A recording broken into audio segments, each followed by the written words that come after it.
In this video we are revisiting our favorite fishing and camping spot in far north. It's called the Tauranga Bay Holiday Park. and it is located just 30 minutes north of Kerikeri. It's close to Whangaroa Harbour. It is a picture-perfect location for fishing and camping. In fact, it is one of the friendliest campgrounds you can find in New Zealand. The managers are amazingly warm and welcoming there. The campsites are located right next to the beach. And the beach itself is fantastic for surfcasting. Surfcasting paradise. It is a slightly shelving beach which has a good drop-off, and we caught many kahawai there. Such a big one. Maybe we'll have a curry. Okay.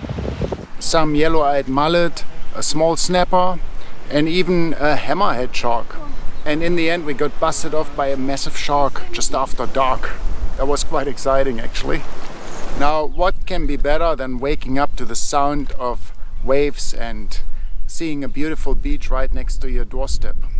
Every morning there was visible surface activity there right in casting range.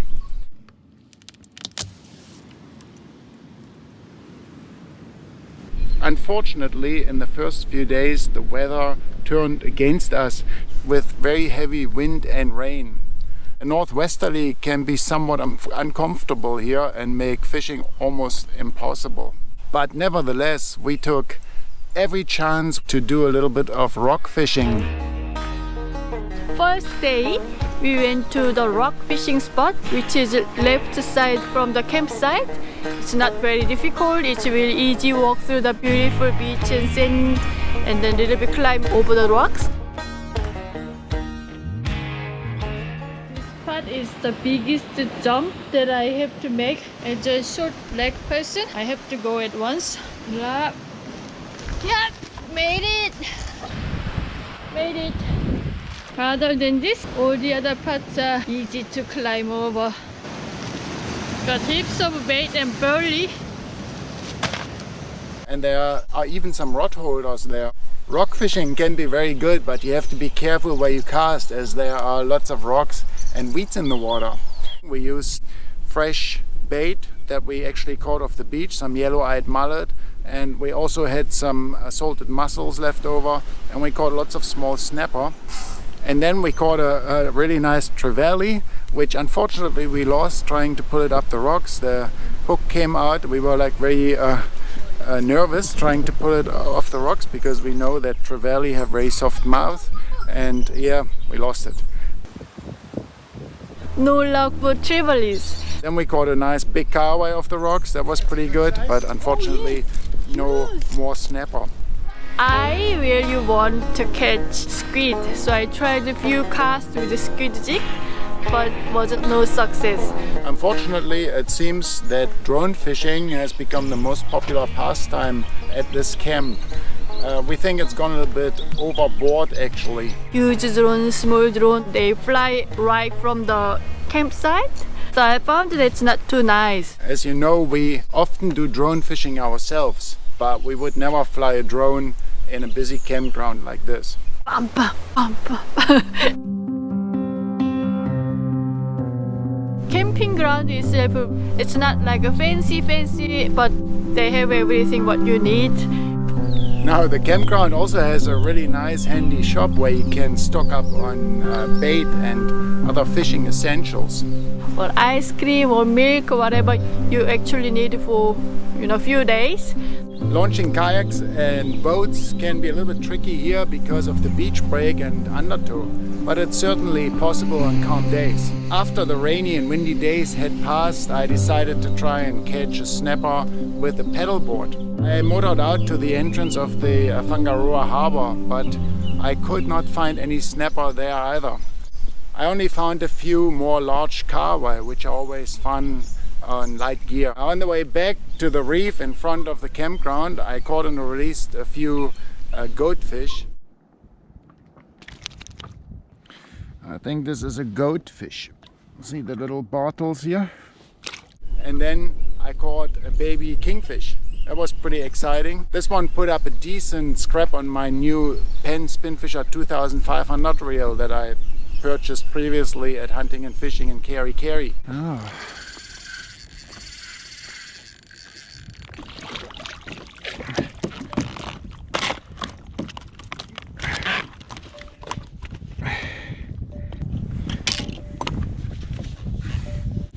Little red kingfish. A tiny baby snapper was also amongst the catches, but I couldn't find any decent snapper again with my paddle board. Where have all the snapper gone to? It must be the time of the year as we're heading into winter now.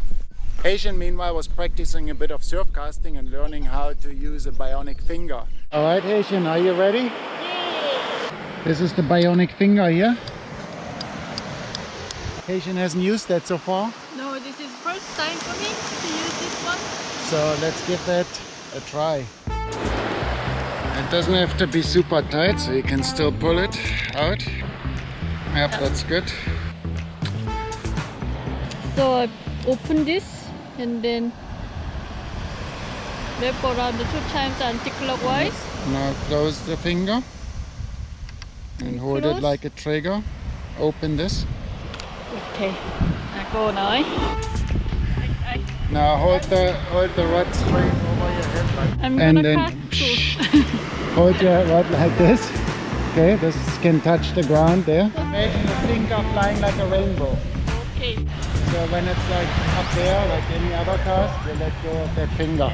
Rainbow over the Tasman Sea now. Very good.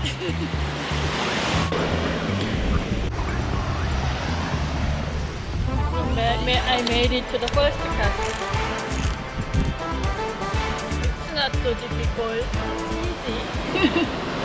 That makes my cast a little bit easier and longer. Check out our previous video on how to fish with this little device. She also managed to catch another huge Kahawai. And I try to cast as far as I can and Bring him over the lip of the sand with a wave coming in. Don't try to pull him over the wave when the water goes out over the sandbank there. Kahawai season is in full swing at the moment. every cast I made, Kahawai after Kahawai. Show him one So more time. that was a really good place to catch for feed. We kept one for dinner, 2 smaller ones for bait, and the rest got released. It is great being able to catch your dinner right in front of your campsite. And we often enjoy eating fresh kahawai. We made a nice sashimi and kokuda, like an island style of ceviche, and also smoked kahawai. And the last day, that was fun. Later in the evening, we decided to head to the rocks one last time at sunset and for the last chance to catch a decent snapper. Someone else caught a big snapper on soft bait when we arrived at the rocks, and things looked promising. We went to the rock when we had a best fishing time.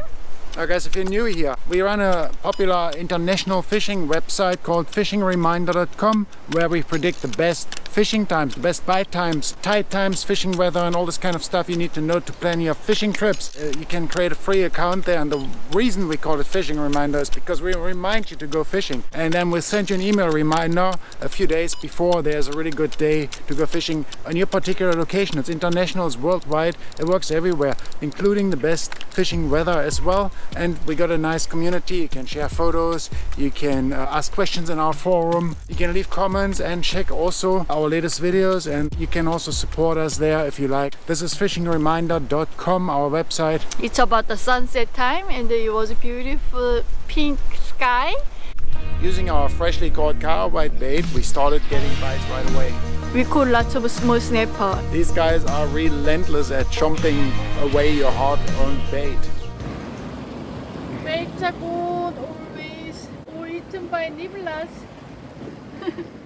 When it got dark, we found an octopus in one of the rock pools. I scrambled around the rocks. I found a very little small prawn. Something interesting to look at it. In the rock pool, I saw a little bit of movement. There was octopus. I wanted to catch a squid, but I found octopus. They are kind of similar taste. Should I? So strong. What?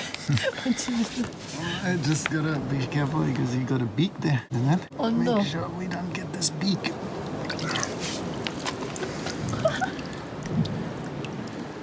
The hood we used for bait right away.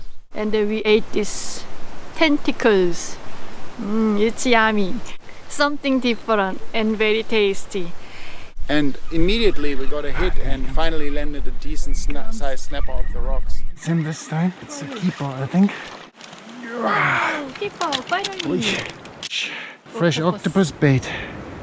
Yep, finally keeper is not a super duper massive, but Keeper. and we still have the bait there. Octopus is the best.